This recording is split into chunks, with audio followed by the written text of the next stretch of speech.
celular. La fisiología celular la tengo en otro video, que es lo que vamos a ver el próximo viernes, me parece. Va a ser la primera parte del próximo viernes. Entonces, la definición. Las células son las unidades funcionales de todos los organismos vivos. Tienen una organización molecular y sistemas bioquímicos que son capaces de almacenar información, traducir información en la síntesis de las moléculas que forman las proteínas, producir la energía para llevar a cabo esta actividad a partir de los nutrimentos que le llegan o de los nutrientes que le llegan, y se reproduce pasando a su progenie toda su información genética. Esos son la definición de la célula.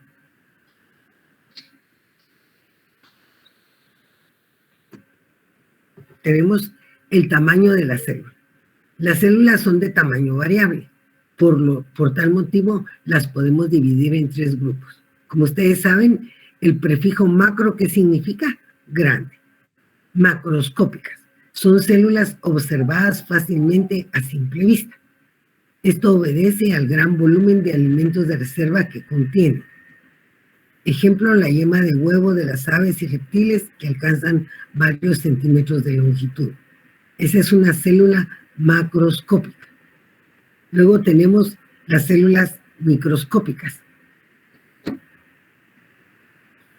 Se observan únicamente en el microscopio, pero puede ser en el microscopio óptico, ¿verdad? El microscopio óptico es el que se encuentra en cualquier laboratorio.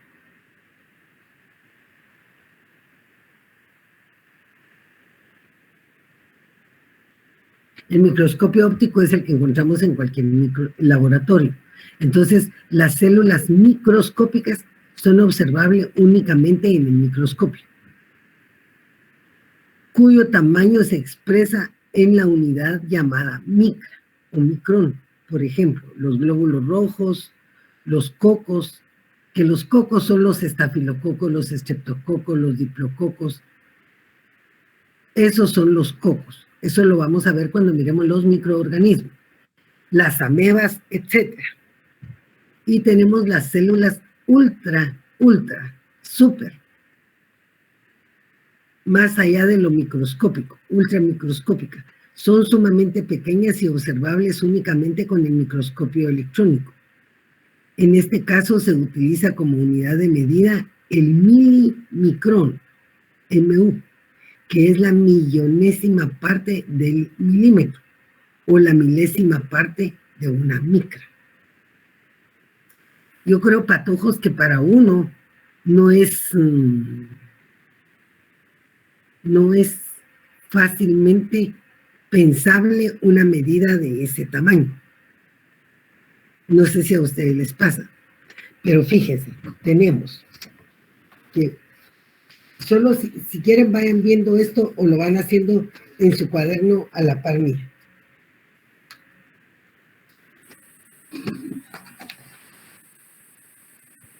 Unidades que se emplean en microscopía.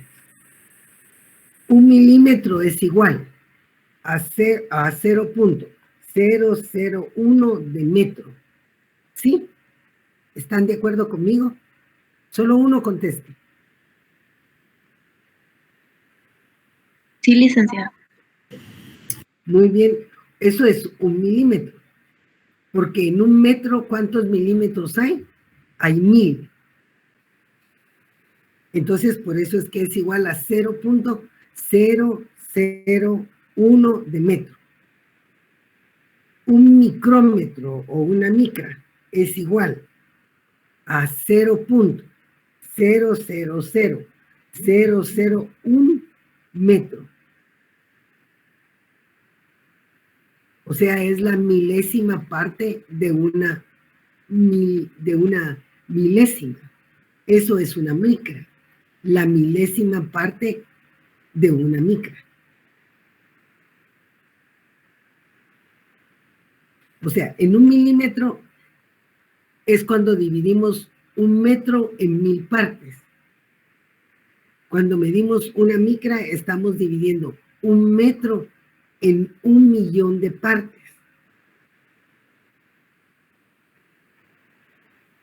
Cuando hablamos de un nanómetro, estamos hablando de la milésima parte de una micra. Imagínense, la milésima parte de una micra. O sea que tenemos una milésima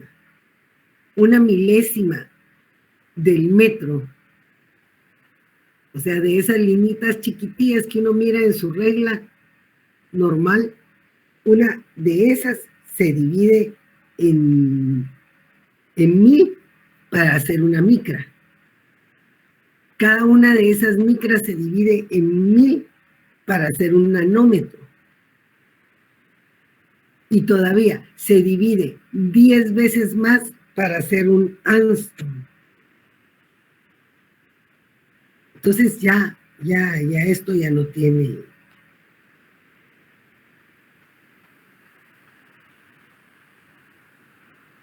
Ya esto ya no tiene nombre.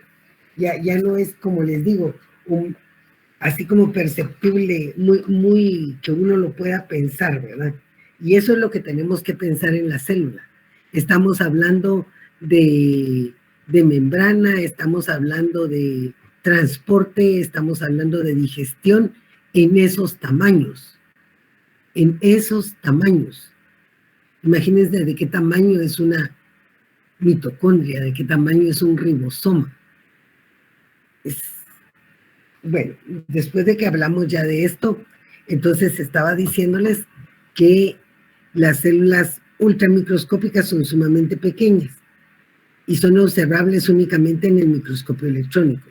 En este caso se utiliza como unidad de medida el milimicrón, que es la millonésima parte del milímetro, o sea, la milésima parte de una micra, lo que yo les estaba diciendo. También se le llama nanómetro. Sí, nanómetro. Licenciada, también se podría comparar con el nanosensor. El nanosensor. Nanosensor. Que es el tamaño de un nanómetro. Sí, exactamente. Todo lo que tiene el prefijo nano es que están hablando de 10 a la menos 9 de un metro de tamaño.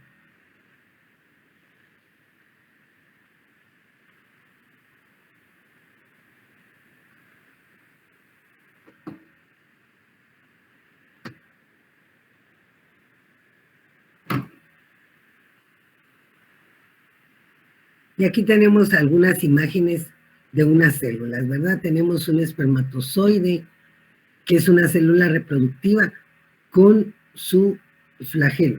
Tenemos un glóbulo blanco, que es una célula sanguínea. Tenemos un hepatocito, que es una célula hepática, una neurona motora, con un fragmento de axón. Es una célula nerviosa. Tenemos una célula muscular de los músculos involuntarios, ¿verdad? Porque los músculos voluntarios son diferentes. Tenemos un glóbulo rojo, que es una célula sanguínea. Y se acuerdan que nos comentaron que es la única célula que no tiene núcleo. Tenemos una célula endotelial, que es una célula que forma parte de los capilares sanguíneos. Tenemos plaquetas, que son restos o fragmentos de célula, y tenemos un enterocito, que es una célula intestinal. Entonces comenzamos a hablar de las partes de la célula. Estamos hablando de la membrana celular o citoplasmática. La membrana celular, la que rodea a la célula, ¿sí?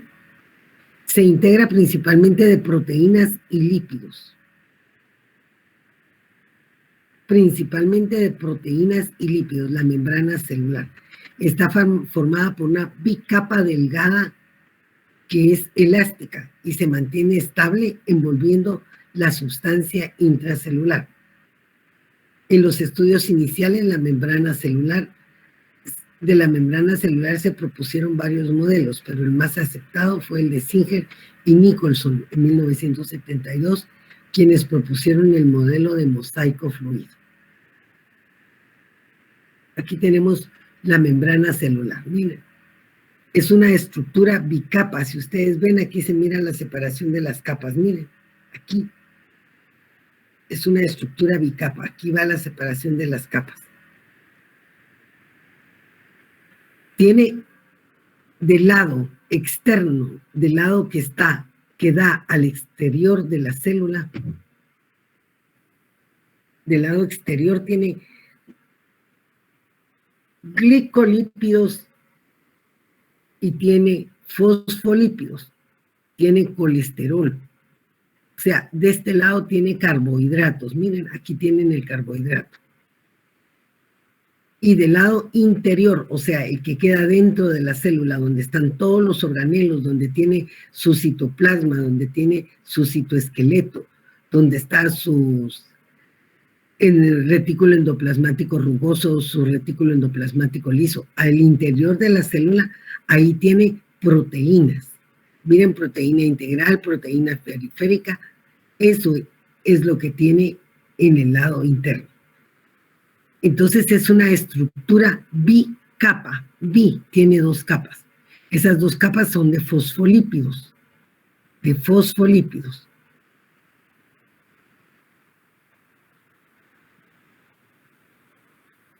Entonces, se integra principalmente de proteínas y lípidos, formando una bicapa delgada y elástica que se mantiene estable, envolviendo la sustancia intracelular. Bueno, aquí en los estudios ya estuvo. Composición química de la membrana. Los componentes de la membrana varían de una célula a otra. Sí. ¿Me hablaste, María José?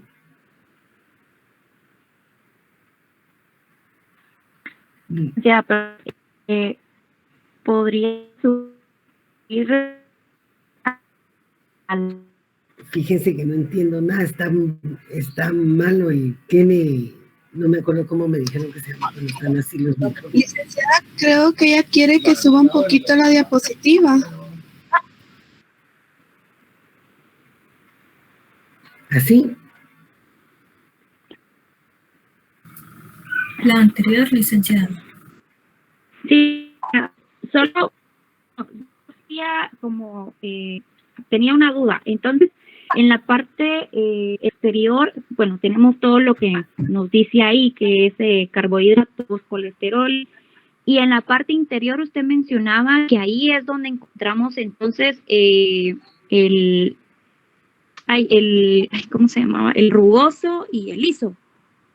Sí, porque estamos hablando del interior de la célula. Es como que esto fuera el citoplasma, mira, esto. Todo esto es el citoplasma, aquí está el citoesqueleto de la célula, y aquí en el citoplasma vamos a encontrar el retículo endoplasmático rugoso, el retículo endoplasmático liso, el núcleo, los ribosomas, los lisosomas, el aparato de Golgi, los centrosomas, las vacuolas, todo eso lo vamos a encontrar en el interior de la célula. Ah, ok. ¿Ya? Gracias, licenciada.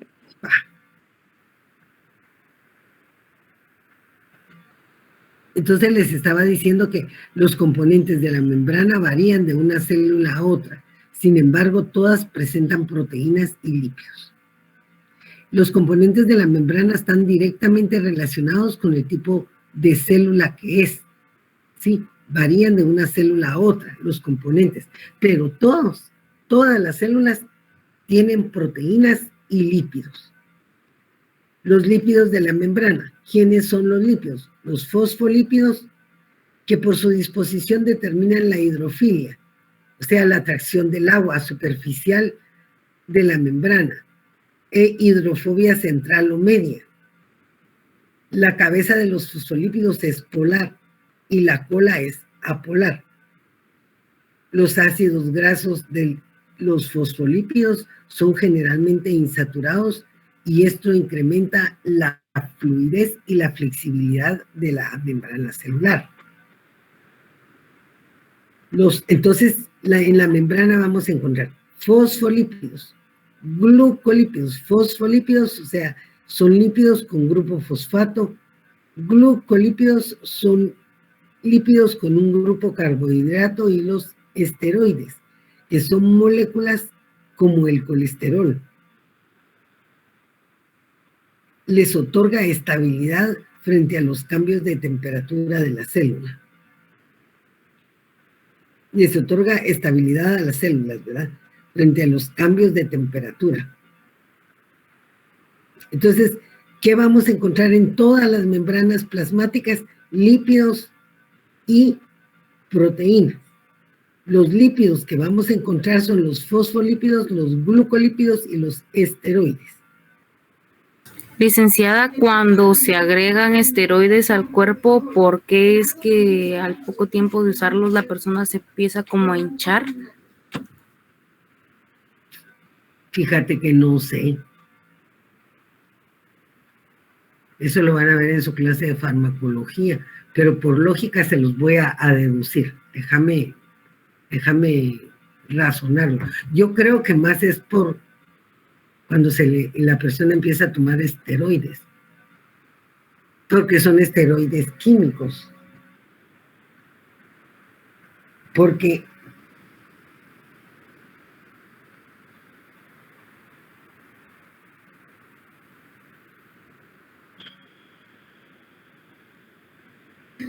Licenciada, ahí en los esteroides sucede el proceso de homeostasis, ¿verdad? de homeostasis en los esteroides. En todo caso, tienen que ocurrir en la célula, porque es una característica vital de las células. Porque definitivamente, si se está produciendo, como me decían, una hinchazón o un edema, es porque se está saliendo el agua de las células y se está quedando retenida en el líquido intestinal. O sea, en el líquido que hay entre célula y célula, lo que produce los edemas. Entonces debe ser porque al tomar los esteroides, al desnivelar los esteroides, entonces es cuando ocurre ese mecanismo, ¿verdad? Fíjense, chicos, que me están llamando de la escuela. Buenos días, Helen. Dando clase.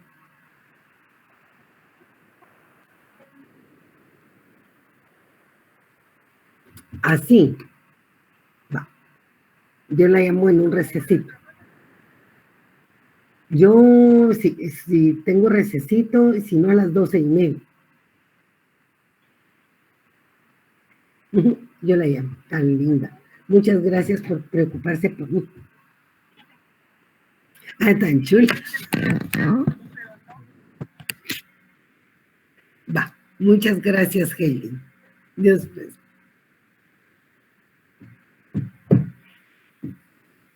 Y ¿se acuerdan que dijimos que todas las membranas celulares tienen lípidos y proteínas? Los lípidos que encontramos son los fosfolípidos, los glucolípidos y los esteroides, que son moléculas como el colesterol que le otorgan estabilidad frente a cambios de temperatura de la célula. Esos son los esteroides, son como el colesterol.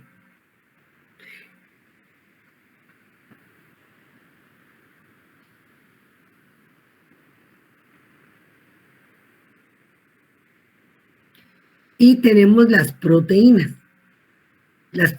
de membrana, que pueden ser integrales o intrínsecas.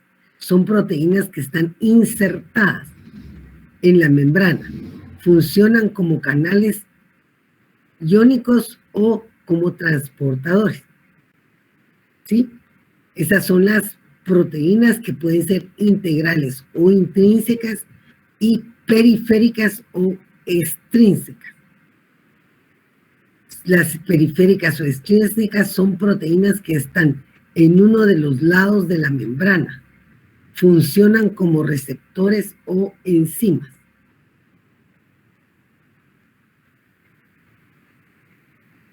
Las periféricas son receptores o enzimas. Y las integrales son canales iónicos o transportadores.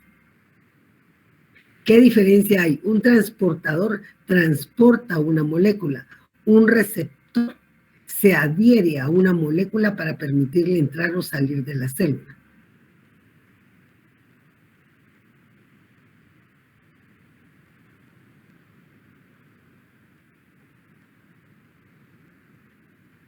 Aquí tenemos canales.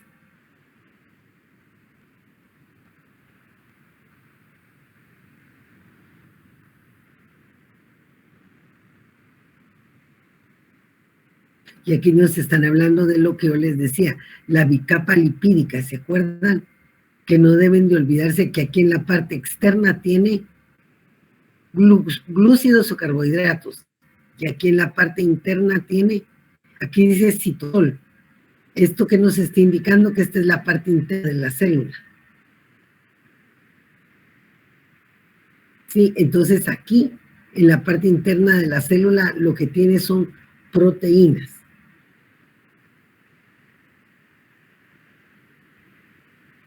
Las propiedades generales de la membrana. La membrana es fluida, o sea que es suave, no es rígida, pues las proteínas se hallan hidratadas y pueden movilizarse lateralmente. La fluidez está determinada por la presencia de los ácidos grasos insaturados y los esteroides. La cara externa, lado de afuera, la célula en contacto con el organismo, digamos. La cara externa presenta glúcidos asociados a lípidos y proteínas, los glucolípidos y las glucoproteínas, a diferencia de la cara interna, que carece de glúcidos. La disposición de las proteínas es diferente hacia ambas caras. Por eso se dice que la membrana es asimétrica y adquiere una configuración de mosaico. Entonces, ese fragmento de la diapositiva es bien importante, porque tenemos que ver que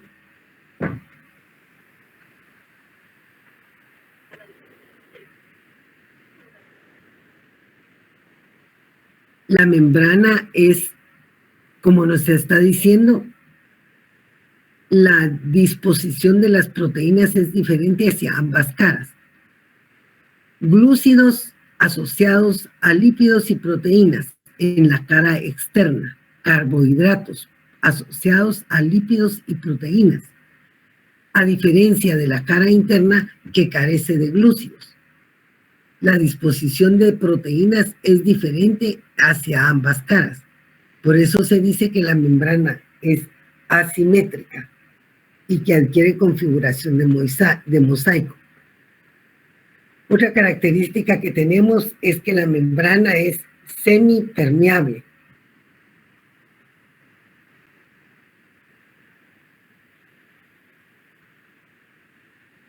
La membrana es semipermeable, es decir, que presenta una permeabilidad selectiva, controla el ingreso y salida de las moléculas.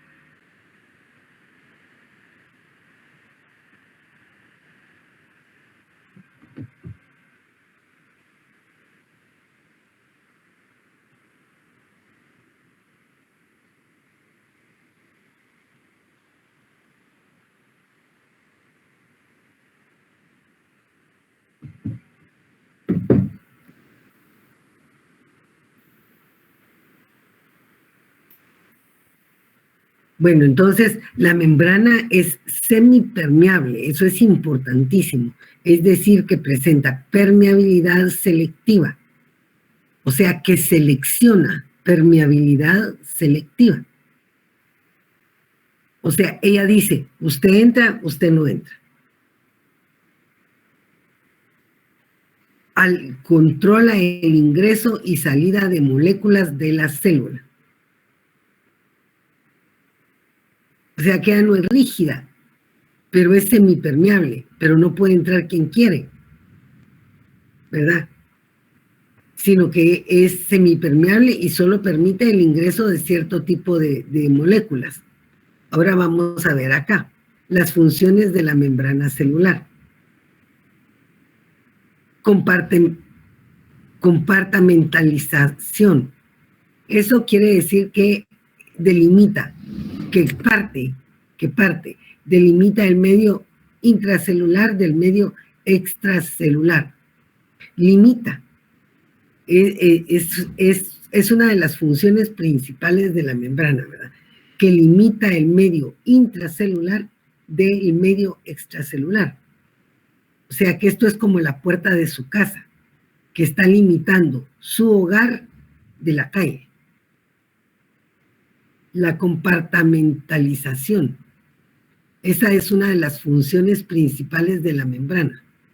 Si yo les digo, ponga 4 funciones de la membrana o 2 funciones de la membrana, la única que tienen que poner es acordarse, ¿qué dijo Lalik?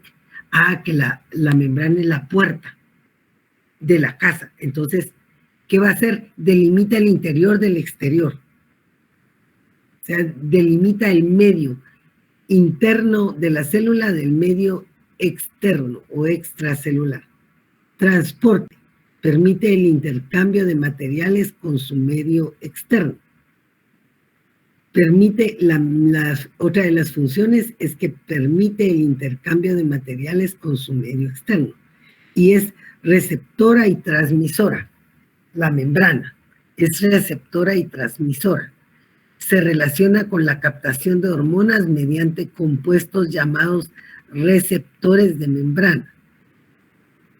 Se relaciona con la captación de hormonas mediante compuestos receptores de membrana.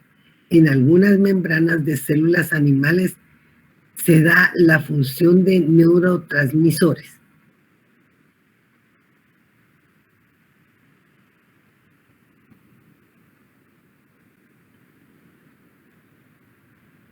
Receptora porque tiene receptores de membrana. Transporte a través de la membrana celular. Transporte, cómo se transportan las moléculas a través de la membrana celular. La célula necesita expulsar de su interior desechos del metabolismo. Eso es lógico, ¿verdad? La célula necesita expulsar de su interior los desechos del metabolismo y adquirir nutrientes del líquido extracelular, gracias a la capacidad de la membrana celular que permite el paso o salida de la membrana selectiva de algunas sustancias. ¿Estamos claros hasta ahí? La célula tiene que expulsar de su interior desechos del metabolismo y tiene que adquirir nutrientes del líquido extracelular, gracias a la capacidad de la membrana celular que le permite el paso o salida de manera selectiva de algunas sustancias.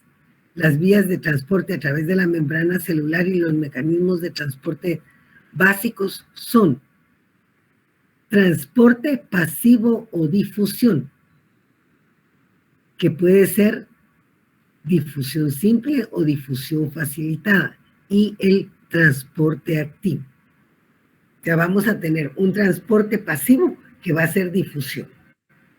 Esta puede ser simple o facilitada, y un transporte activo.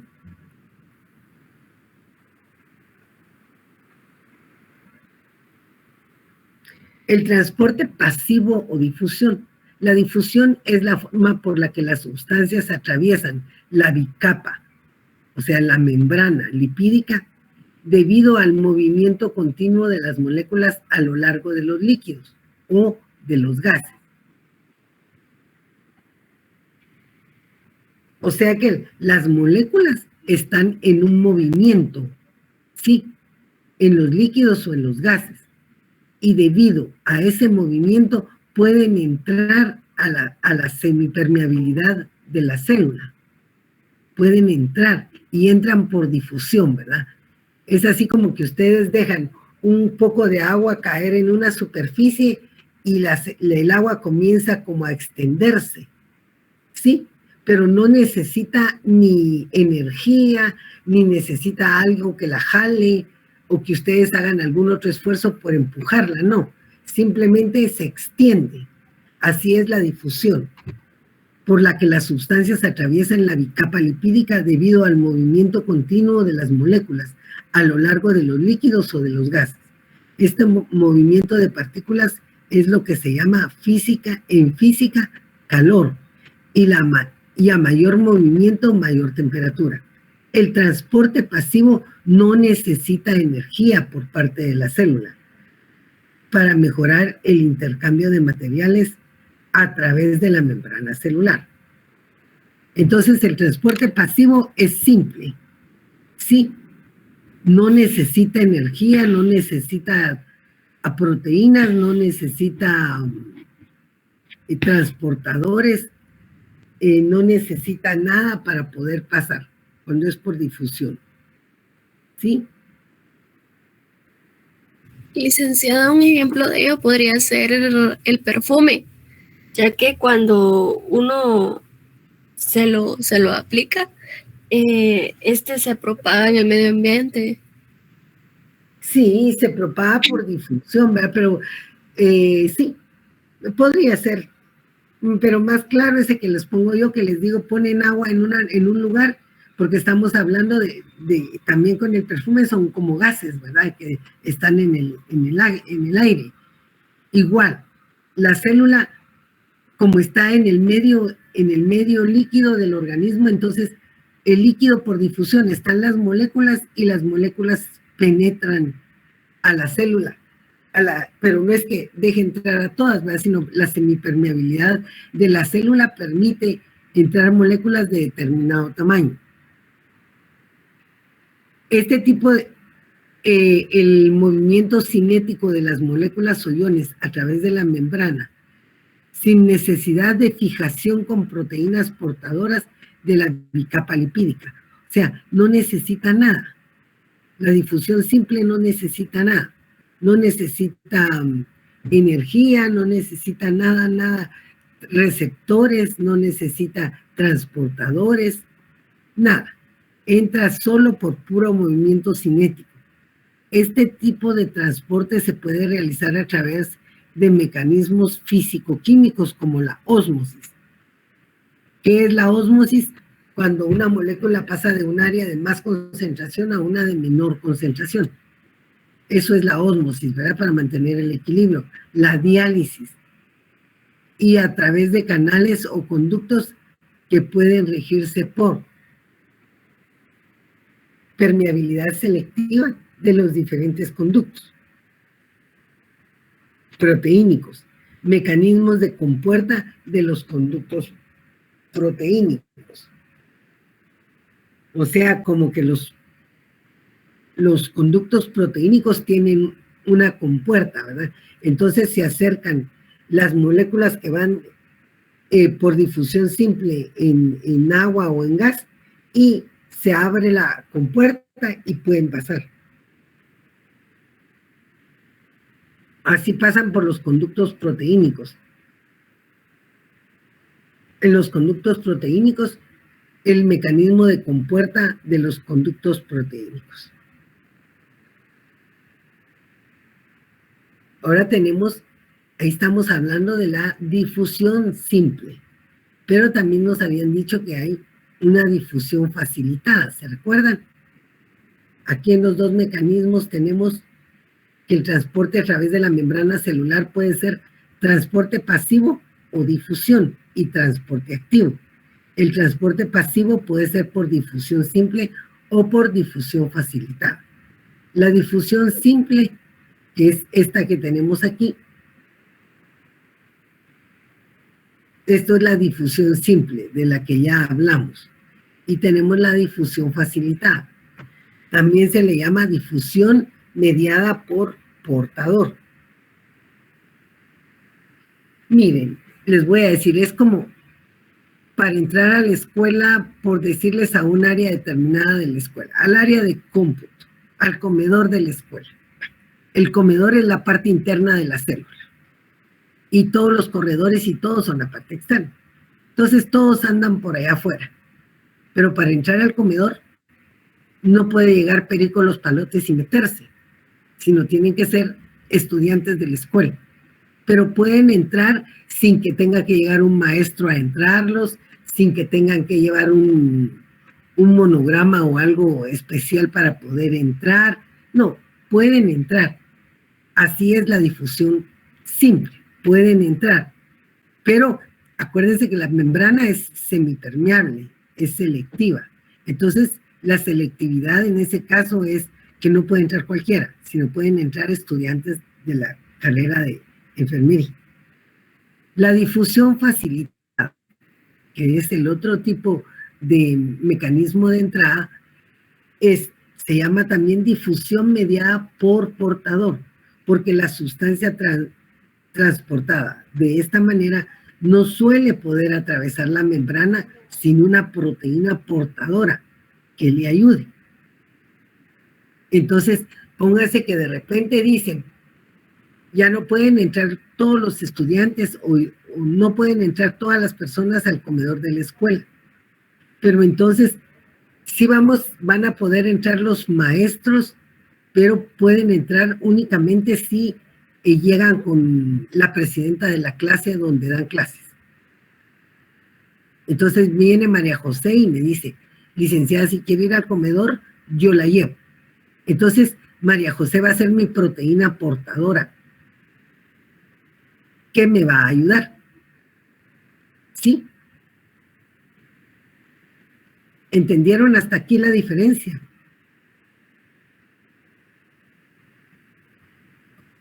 Sí, licenciada. Va, porque nos están diciendo, también se llama difusión mediada por portador, porque la sustancia transportada de esta manera no suele poder atravesar la membrana, sin una proteína portadora que le ayude. Se diferencia. ¿Sí? Disculpe, entonces sería que este medio como de transporte, digamos, tiene que ser facilitado por alguien más, porque él solo no puede entrar.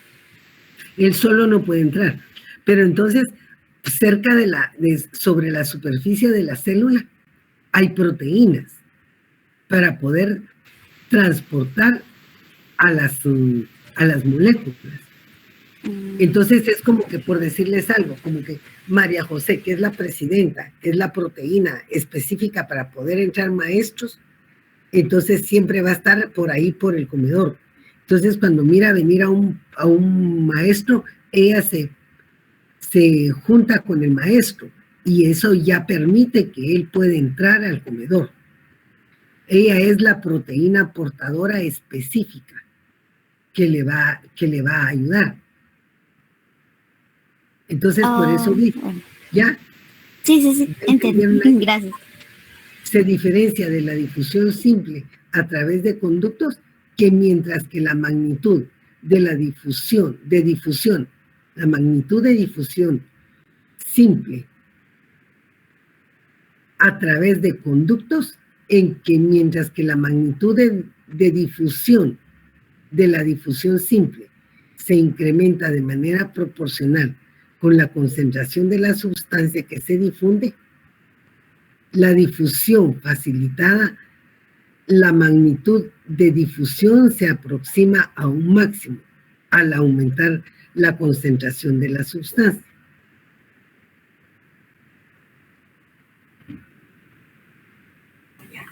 Tengo una pregunta. ¿Cómo se diferencia el transporte pasivo? Sí, no te oigo. ¿No me escucha? ¿Ahorita sí me escucha? Ahorita sí. ¿Cómo se diferencia el transporte pasivo con difusión simple? Porque los dos dejan entrar sustancias sin proteína, pero no sé la diferencia. Nosotros dijimos, vamos a resumir aquí. Hablamos de mecanismos transporte a través de la célula, de la membrana celular. Hay transporte pasivo o difusión, que es la difusión simple y la difusión facilitada, y transporte activo.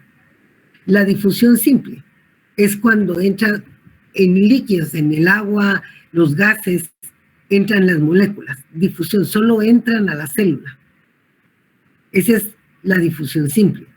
La difusión facilitada, y esta difusión simple es como, ahí está la presión osmótica, ¿verdad? Que cuando hay un área de menos concentración, entonces las moléculas pueden entrar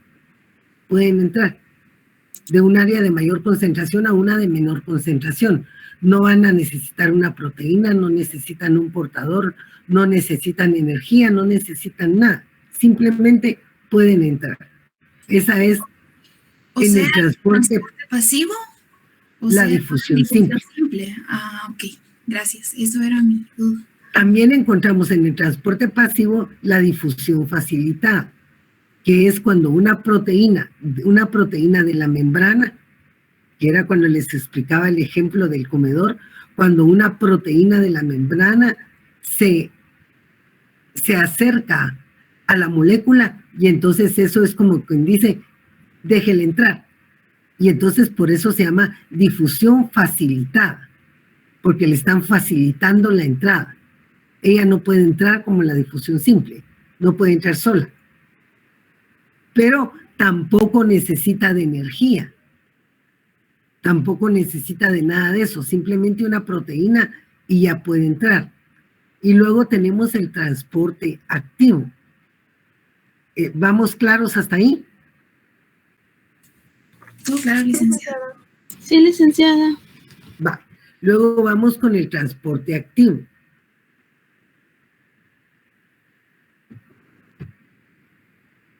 Entonces es lo que les decía, miren, la difusión simple es mecanismos físico-químicos como la ósmosis, la diálisis, como la diálisis, y a través de los canales o conductos que tiene la membrana. Dígame.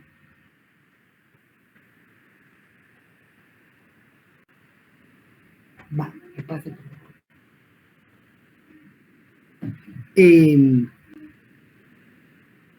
Entonces, ese mecanismo se puede regir por permeabilidad selectiva de los diferentes conductos, por mecanismo de compuertas de los conductos. O sea, los conductos ya están preparados para que puedan entrar, por decirles, moléculas de nitrógeno.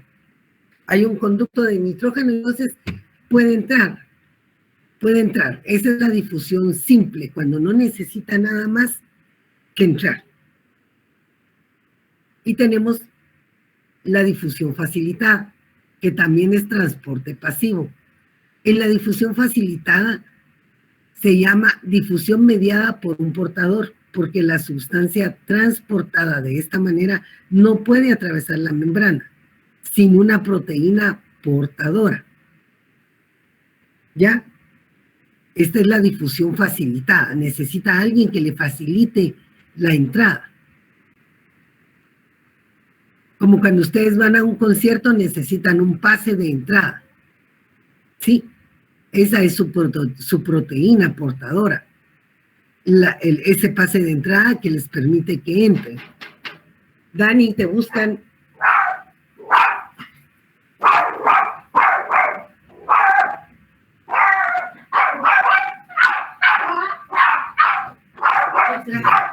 Don Rudy. Permítame 3 segundos, sí, para tomar la dirección. Está bien.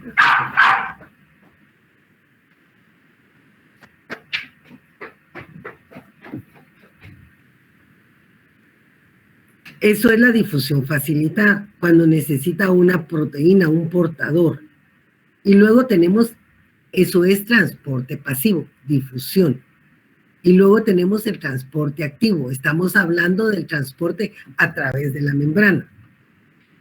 En el transporte es el transporte en el que el desplazamiento de moléculas a través de la membrana celular se realiza en dirección ascendente o en contra de un gradiente de concentración o contra un gradiente eléctrico de presión, gradiente electroquímico, es decir, es el paso de sustancias desde un medio poco concentrado a un medio muy concentrado.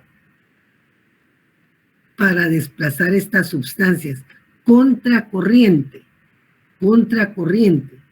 es necesario el aporte de energía procedente del ATP. Las proteínas portadoras del transporte activo poseen actividad ATPasa, que significa que pueden romper o escindir el ATP para formar ADP y AMP, con liberación de energía de los enlaces fosfato. Bueno, transporte activo. ¿Qué nos dice? Simplemente va a necesitar energía. ¿Por qué? Porque generalmente son moléculas que necesitan entrar de un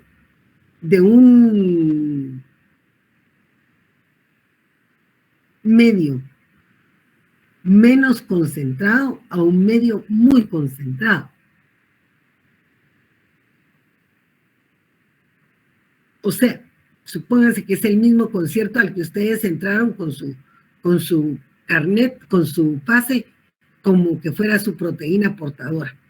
Pero ¿qué pasó? Ustedes llegaron tarde. Cuando llegaron está lleno ahí adentro, llenísimo. Pero ustedes llevan un ticket en donde tienen ya un lugar preparado. Entonces no importa que esté lleno. Les dicen, mire, le vamos a poner una persona que con energía va a ir abriendo espacio. Ya no entra fácil, porque están entrando a una zona muy concentrada.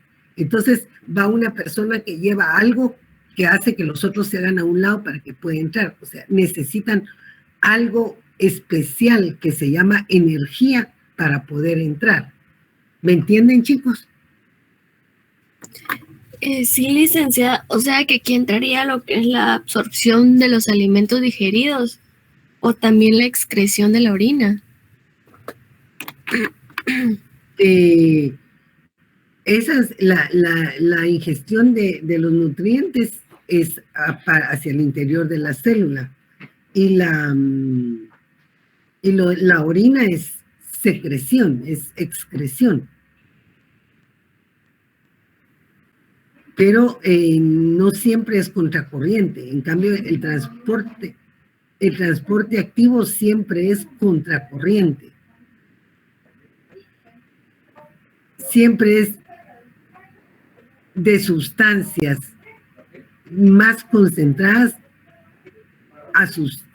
de sustancias menos concentradas a sustancias más concentradas, a lugares más concentrados.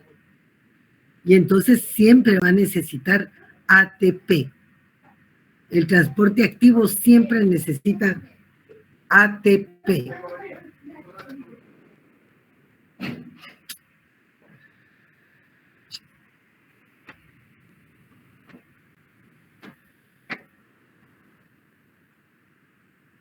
De este transporte activo también vamos a ver el transporte activo primario y el transporte activo secundario. El transporte activo primario es la bomba de sodio y potasio. Se encuentra en todas las células del organismo. Es encargada de transportar iones sodio hacia el exterior de la célula y al mismo tiempo bombea iones potasio desde el exterior hacia el interior, lo que produce una diferencia de concentración de sodio y potasio a través de la membrana celular. Esto lo que hace es generar un potencial eléctrico dentro de las células que es muy importante para producir el impulso nervioso. Pero ahí solo necesitamos saber que el transporte activo puede ser primario y puede ser secundario, y que el primario es por la bomba de sodio y potasio.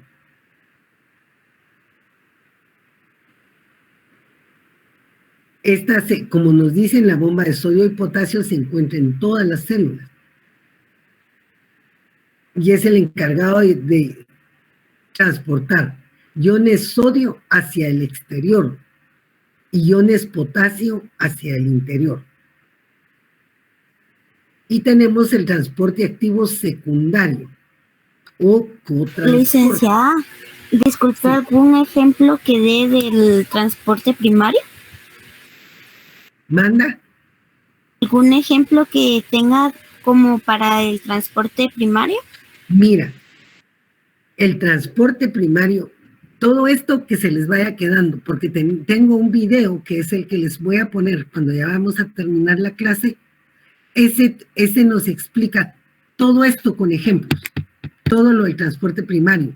Cuando lo estén explicando, acuérdense de lo que yo les estoy explicando, porque les explica lo de la bomba de sodio y la bomba de potasio. Ese video está muy bonito y les aclara mucho todo esto. Pero aquí lo que ustedes pueden ir haciendo, chicos, es ir haciendo su esquema y ponen transporte membrana celular y entonces ponen transporte difusión simple, puede ser de tal manera y de tal manera, difusión facilitada, puede ser por tal forma y por tal otra, el transporte activo puede ser primario o puede ser secundario. Y entonces van haciendo como un esquema con llaves. Es la manera más lógica de entenderlo. Ok, gracias. Bueno, y tenemos el transporte activo secundario. Es el transporte de sustancias muy concentradas. Fíjense pues aquí, muy concentradas en el interior celular, como los aminoácidos y la glucosa, cuya energía requerida para el transporte derivado del gradiente de concentración, como es el transporte de sustancias muy concentradas en el interior celular, como los aminoácidos y la glucosa, cuya energía requerida para el transporte deriva del gradiente de concentración de los iones sodio de la membrana celular. O sea, poder sacar aminoácidos y glucosa de la célula requiere energía se requiere energía para hacerlo. Y esta deriva del gradiente de concentración de los iones sodio de la membrana celular. O sea, cuando hay muchos iones sodio de la membrana celular, los pueden sacar. ¿Y cómo van a haber muchos iones sodio en la membrana celular? Cuando la bomba de sodio está sacando sodio hacia el exterior, porque para eso sirve la bomba de sodio, ¿verdad? Para sacar el sodio hacia el exterior y entrar el potasio hacia la célula. Entonces, dependiendo de la concentración del sodio de la membrana celular, pueden salir los aminoácidos y la glucosa, y ese es el transporte activo secundario.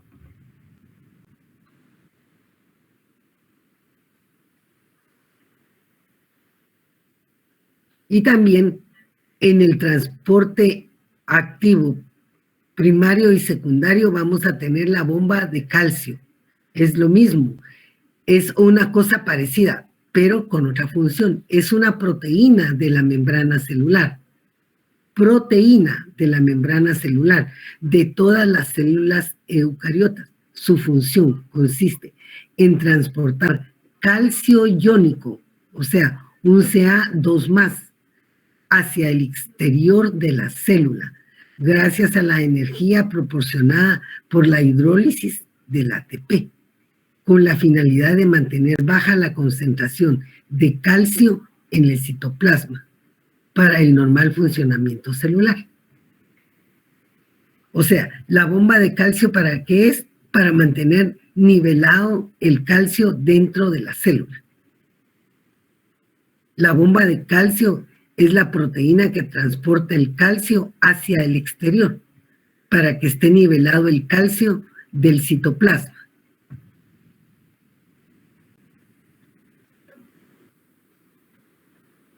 Se sabe ya como adicional, les digo, que se sabe que las variaciones de la concentración intracelular del calcio se produce como respuesta a diversos estímulos. Las variaciones de la concentración de calcio Se produce como respuesta a diversos estímulos y están involucradas en procesos como la contracción muscular, la expresión genética, la diferenciación celular, la secreción y varias funciones neuronales o de las neuronas. Ahora, chicos, solo imagínense, todo esto ocurre en una cosa tan mínima, que es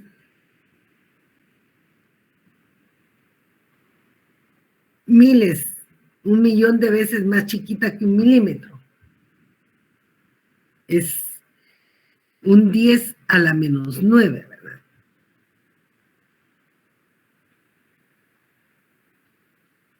Y aquí tenemos otro tipo de transporte. Por eso les decía, esto es mejor hacerlo en un esquema. El transporte de macromoléculas o partículas. Esto ya se dan cuenta de que ya no estamos hablando solo de iones. Estamos hablando de macromoléculas o partículas. Las macromoléculas o partículas grandes se introducen o expulsan de la célula por dos mecanismos: exocitosis y endocitosis. Exocitosis, como la palabra, el prefijo lo dice, salida, es la excreción de macromoléculas, como la insulina, a través de la fusión de vesículas de la membrana celular.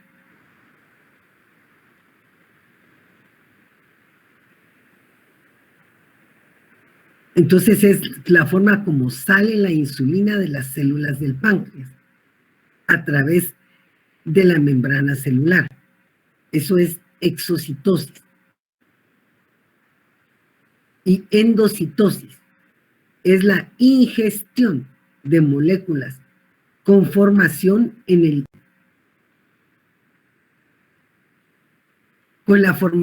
en el interior de la célula de vesículas procedentes de la membrana plasmática. Es la ingestión, ingiere la célula. Endo, entra. Exo, sale. Es la ingestión de macromoléculas con la formación en el interior de la célula de vesículas procedentes de la membrana plasmática. Hay de dos tipos. Hay dos tipos de endocitosis: pinocitosis y fagocitosis.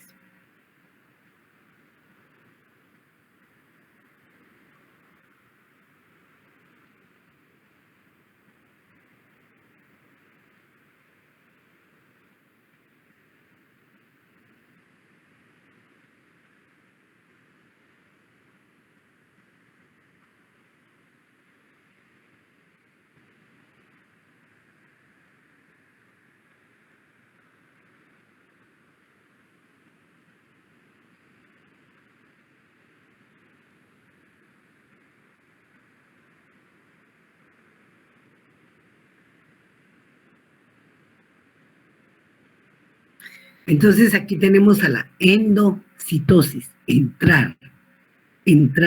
Aquí tenemos al citoplasma.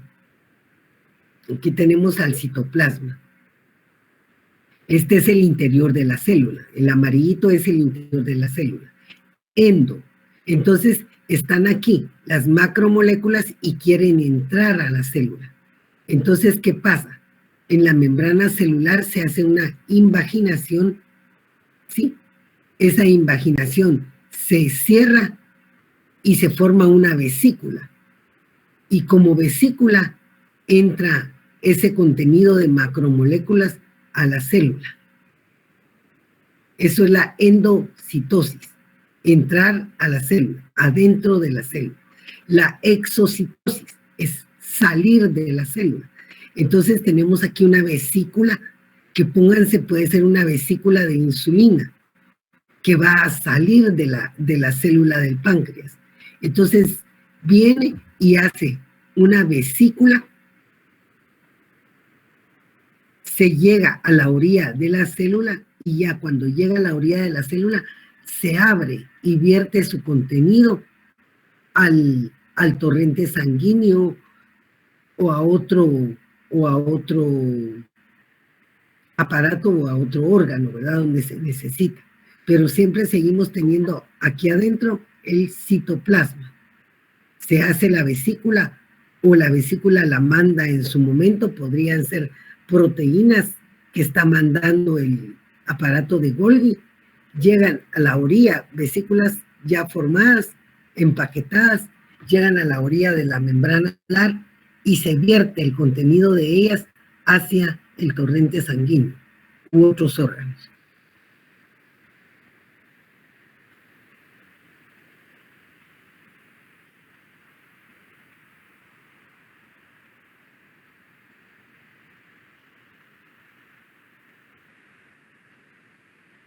Bueno, con eso, chicos, terminamos. Eso es lo importante de la membrana celular, el transporte, cómo transporta. ¿Sí? ¿Alguien fue haciendo el esquema de una vez?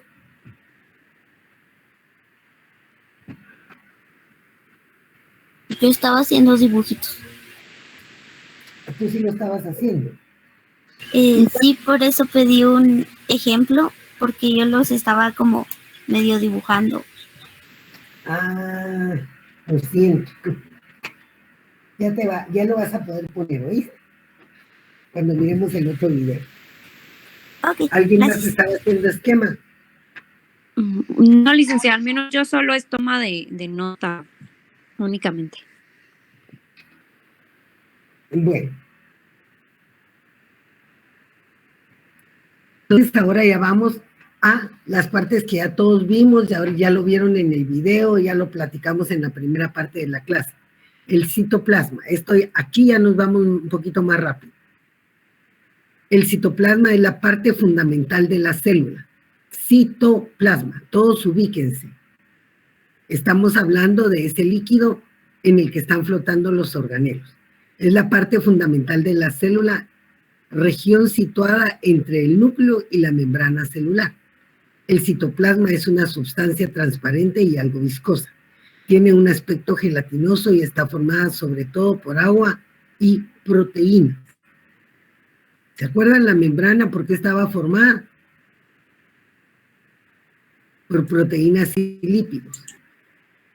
El citoplasma está formado por agua específicamente, por agua y proteínas. En general, el citoplasma de los eucariotas, de las células eucariotas, tiene los siguientes componentes: una matriz citoplasmática, un sistema de endomembranas, organelos membranosos e inclusiones. Eso es el citoplasma, perdón. Tiene un aspecto gelatinoso por todo lo que tiene disuelto, está formado por agua y proteínas.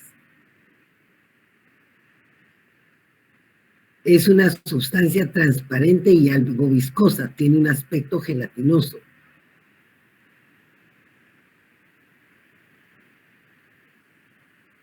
El citoplasma del huevo es la yema del huevo, esa cosa amarillenta, así, medio viscosa, ¿verdad? Entonces, sus partes, dijimos, la matriz citoplasmática, que es el espacio donde está el citoplasma, el sistema de endomembranas, que son los retículos del aparato Golgi, organelas membranosas e inclusiones. Matriz citoplasmática. Está constituida por el coloide celular y el citoesqueleto.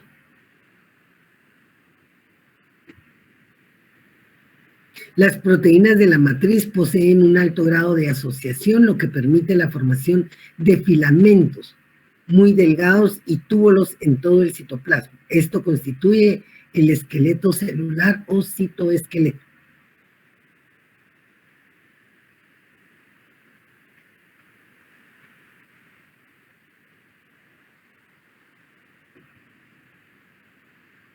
Entonces, el citoplasma tiene proteínas que permiten la formación de filamentos muy delgados y túbulos que constituyen el citoesqueleto celular.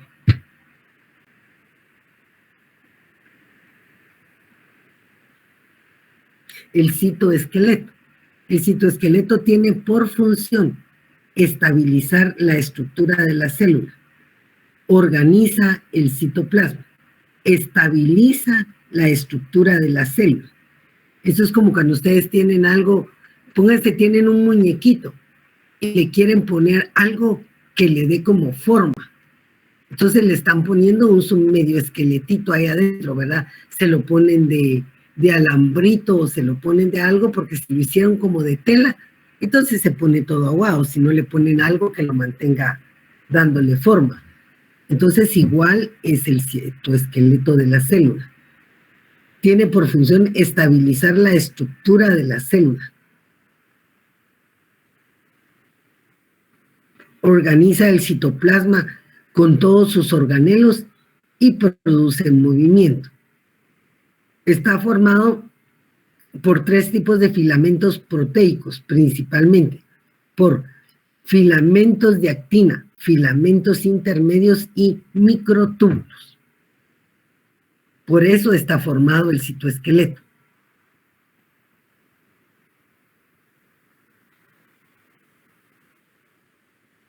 Entonces, esto es lo que vamos a tratar de hacer con el video. Vamos a ver por qué están formados los organelos y cuál es su principal función.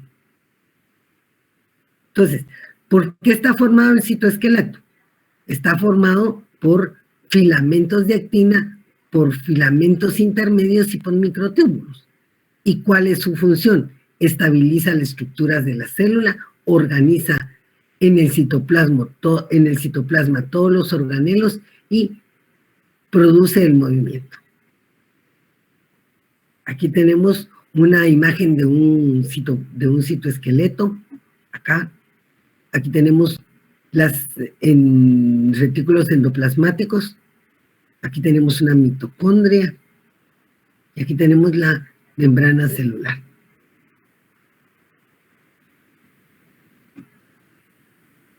Aquí tenemos todos los túbulos que también sirven para la formación del citoesqueleto. Sistema de endomembranas, membranas internas de la célula. Está formada, el sistema de endomembranas está formado por conductos y cisternas delimitadas por membranas e interconectadas. Por membranas interconectadas. Este sistema contiene como componentes los retículos endoplasmáticos y al aparato de Golgi, el sistema de endomembranas. Aquí tenemos una imagen de donde están los retículos endoplasmáticos rugoso y las partes de una célula, ¿verdad? Pues, si se recuerdan, tenemos el retículo endoplasmático rugoso, que es el que tiene, miren cómo tienen su aspecto como de arrugado, pero es por todos los ribosomas que tiene encima. Eso era lo que yo preguntaba ahora en la mañana. ¿Por qué el retículo endoplasmático se llama rugoso? Es por la presencia de ribosomas que tiene encima. Tenemos una envoltura nuclear, tenemos los centriolos, están aquí, tenemos una mitocondria, tenemos la membrana plasmática, aquí tenemos 3 mitocondrias, tenemos lisosomas, tenemos el aparato de Golgi, que es una endomembrana, es una membrana, sistema membranoso de la célula. Tenemos una vesícula secretora que viene del aparato de Golgi. Tenemos unas inclusiones y tenemos el citosol. El citosol es ese medio líquido, todo el medio líquido sobre el que están los nutrientes, ¿verdad? Tenemos el retículo endoplasmático liso, más otra vesícula secretora ya saliendo de la membrana celular. Tenemos al núcleo, el nucleoplasma, o sea, el citoplasma, pero del núcleo que se llama nucleoplasma. Y tenemos el nucleolo. Dentro del núcleo tenemos al nucleolo. Y aquí tenemos el retículo endoplasmático rugoso, y aquí tenemos la envoltura nuclear. Estas son partes de la célula.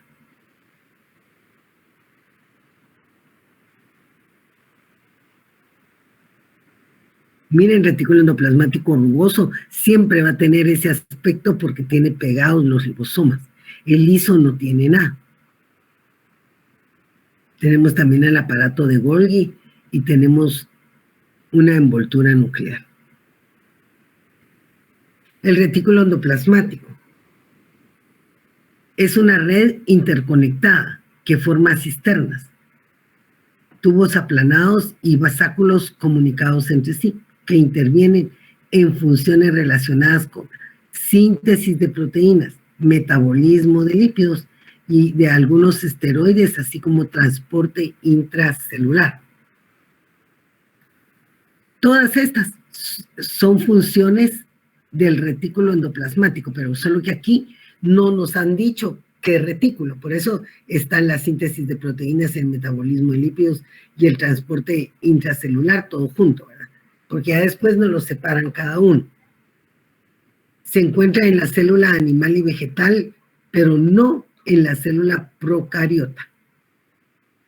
O sea, en la célula procariota no vamos a encontrar retículos. Ni rugoso, ni liso, ni vamos a encontrar aparato Golgi. No, en la célula procariota no encontramos retículos. El retículo endoplasmático rugoso, aquí ya no lo separan. El retículo endoplasmático rugoso se encuentra unido a la membrana nuclear. Eso es importante. ¿Cuál de los retículos está unido a la membrana nuclear? Es el retículo endoplasmático rugoso, a la membrana nuclear externa, mientras que el retículo endoplasmático liso es una prolongación del retículo endoplasmático rugoso. O sea, dentro de la célula tenemos la membrana nuclear, saliendo de la membrana nuclear externa encontramos el retículo endoplasmático rugoso. Y como continuación del retículo endoplasmático rugoso encontramos el retículo endoplasmático liso. El retículo endoplasmático rugoso tiene esta apariencia debido a los numerosos ribosomas adheridos a su membrana mediante unas proteínas llamadas ribofinas. Ribo de ribosomas, riboforinas. Está muy desarrollado en las células que por su función deben tener una labor de síntesis, como las células hepáticas o las células del páncreas. El retículo endoplasmático liso no tiene ribosomas y él participa en el metabolismo de lípidos.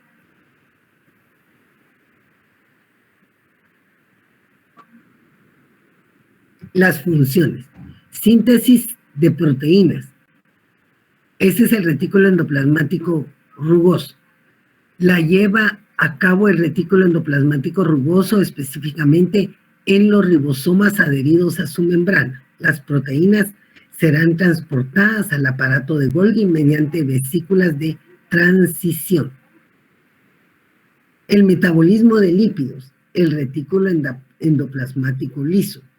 Al no tener ribosomas, le es imposible sintetizar proteínas, pero sí sintetiza lípidos de membrana plasmática, colesterol y derivados de este como los ácidos biliares y las hormonas esteroideas.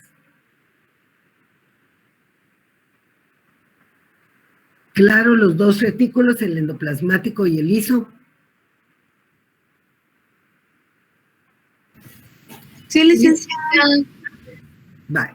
Yo les voy a decir, como logro que no se me confundan, es el rugoso, pues, tiene como proteínas, ¿verdad? Tiene sus ribosomas y sintetiza proteínas, el rugoso. Y el metabolismo de lípidos se realiza en el retículo endoplasmático liso. Ustedes han visto que como que el aceite y la grasita es como resbalosita, ¿verdad? Entonces, por eso este es liso. Porque procesa y sintetiza lípidos. Así es como a mí se me han quedado. El retículo endoplasmático liso es así liso porque sintetiza y metaboliza lípidos. Y el otro es el rugoso, que es el que sintetiza proteínas.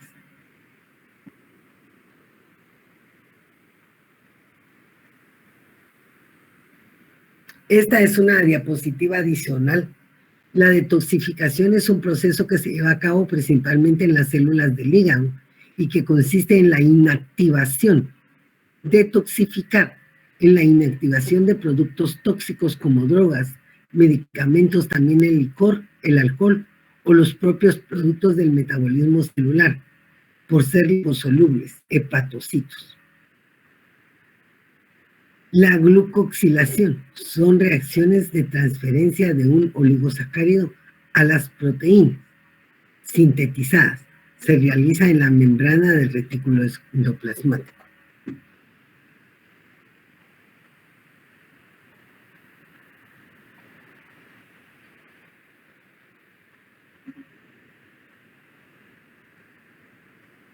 Y aquí tenemos otro segmento en donde tenemos señaladas las partes de la célula. Tenemos en el número 1 los núcleos, el núcleo.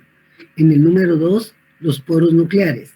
En el número 3, un retículo endoplasmático rugoso. En el número 4, un retículo endoplasmático liso. En el número 5, un ribosoma en el retículo endoplasmático rugoso. En el número 6, ya tenemos proteínas que están siendo transportadas. En el número 7, esa proteína ya va hecha una vesícula.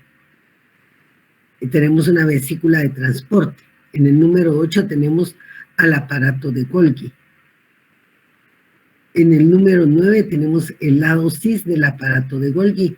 En el número 10 el lado trans del aparato de Golgi, o sea, la parte de adelante y la de atrás. Y en el número 11 tenemos las cisternas, o sea,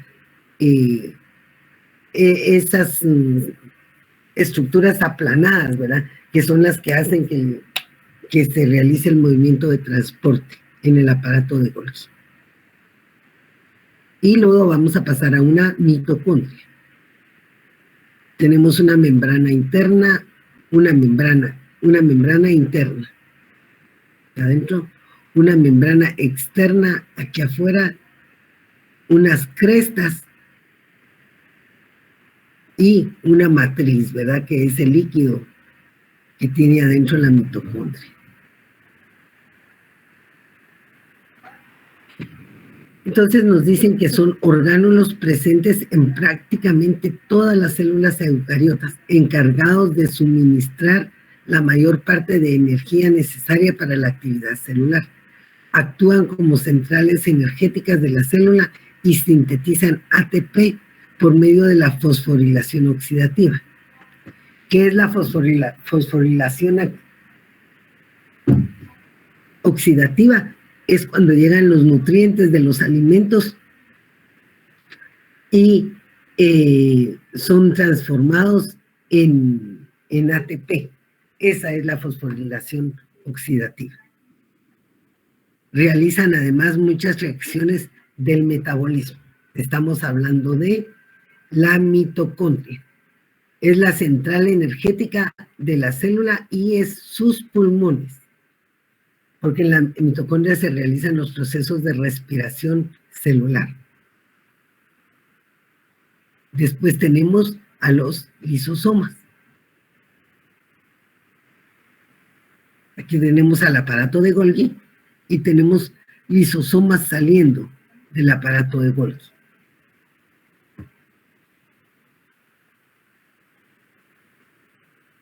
Los lisosomas son orgánulos relativamente grandes, formados por el retículo endoplasmático rugoso y luego empaquetadas en el complejo de Golgi, que contienen enzimas hidrolíticas y proteolíticas, que sirven para digerir los materiales de origen externo.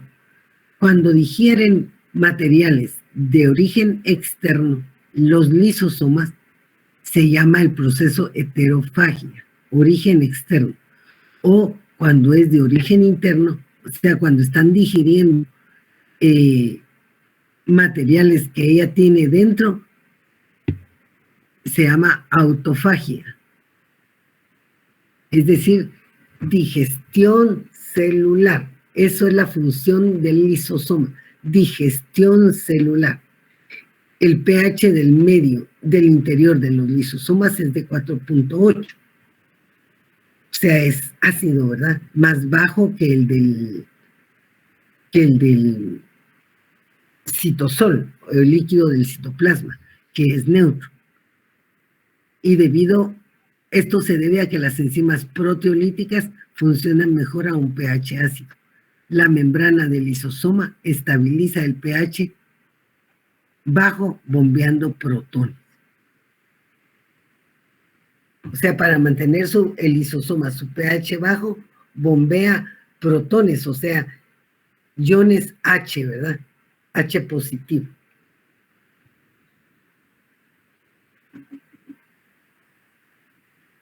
Las enzimas del lisosoma son capaces de digerir bacterias, otras sustancias que entran en la célula por fagocitosis y otros procesos de endocitosis. ¿Qué quiere decir? Que las enzimas del lisosoma digieren bacterias o otras sustancias que entran a la célula por fagocitosis. ¿Se acuerdan del mecanismo de la fagocitosis? Y otros procesos de endocitosis, o sea, de adentro de la célula. Él digiere todo, los lisosomas digieren todo. Las enzimas más importantes del lisosoma son las lipasas, que digieren lípidos, las glucosidasas, que digieren carbohidratos, las proteasas, que digieren proteínas, y las nucleasas, que digieren ácidos nucleicos. Bueno, siguiendo con los organelos, ya ahorita vamos al aparato de Golgi.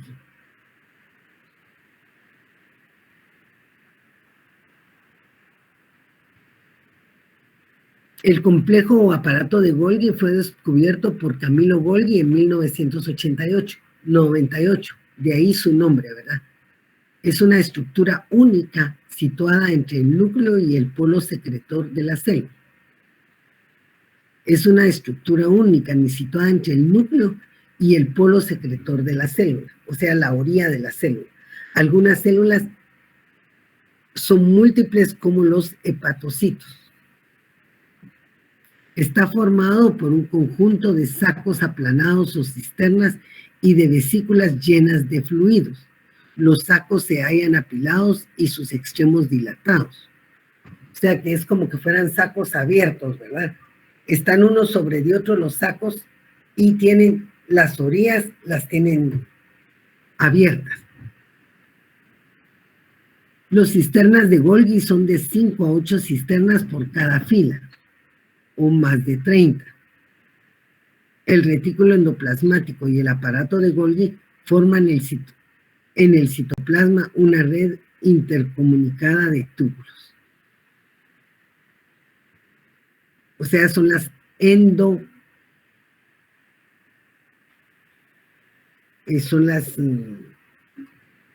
endomembranas, eran.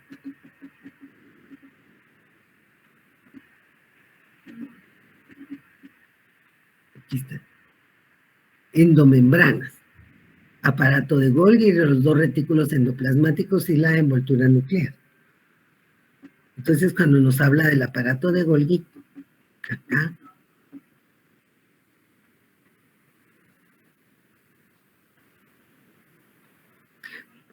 dice que el retículo endoplasmático y el aparato de Golgi forman en el citoplasma una red intercomunicada de túbulos, las endomembranas. ¿Cuáles son las funciones del aparato de Golgi? Las funciones del aparato de Golgi se relacionan con la secreción celular y son secreción y son sintetizadas en los ribosomas del retículo endoplasmático rugoso, del cual pasan al retículo endoplasmático liso, y de este al aparato de Golgi y son enviadas al exterior. Participan en la formación del acrosoma de los espermatozoides.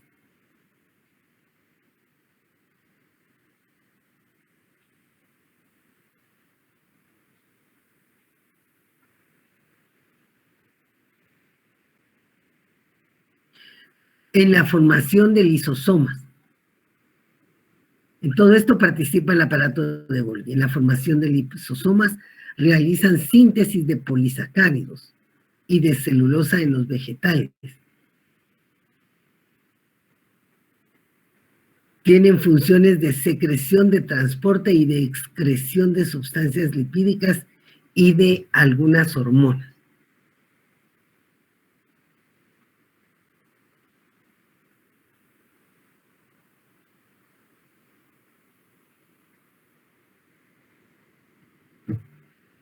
Los peroxisomas. Ya vamos llegando al final, chicos, gracias a Dios. Los como de peróxido, ¿verdad? Los peroxisomas tienen un papel esencial en el metabolismo lipídico, en especial en el acortamiento de los ácidos grasos de cadena muy larga para su completa oxidación. Participan en la oxidación.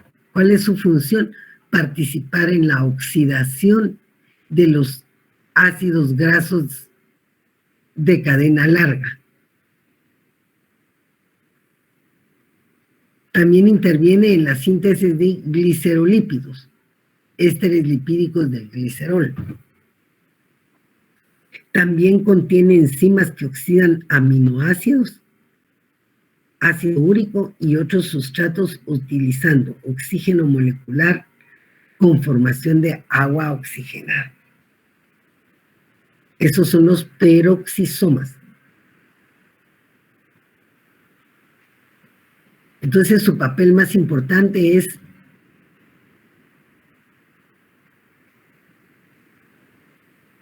el metabolismo lipídico, también ellos, ¿verdad? Como que fueran retículo endoplasmático liso. En el metabolismo lipídico, acortando las cadenas de ácidos grasos muy largas para que puedan ser oxidados completamente. Interviene en la síntesis de glicerolípidos y tiene enzimas que oxidan aminoácidos, ácido úrico y otros sustratos, aminoácidos y ácido úrico, dando como producto final la formación de agua oxigenada. Esos son los peroxisomas.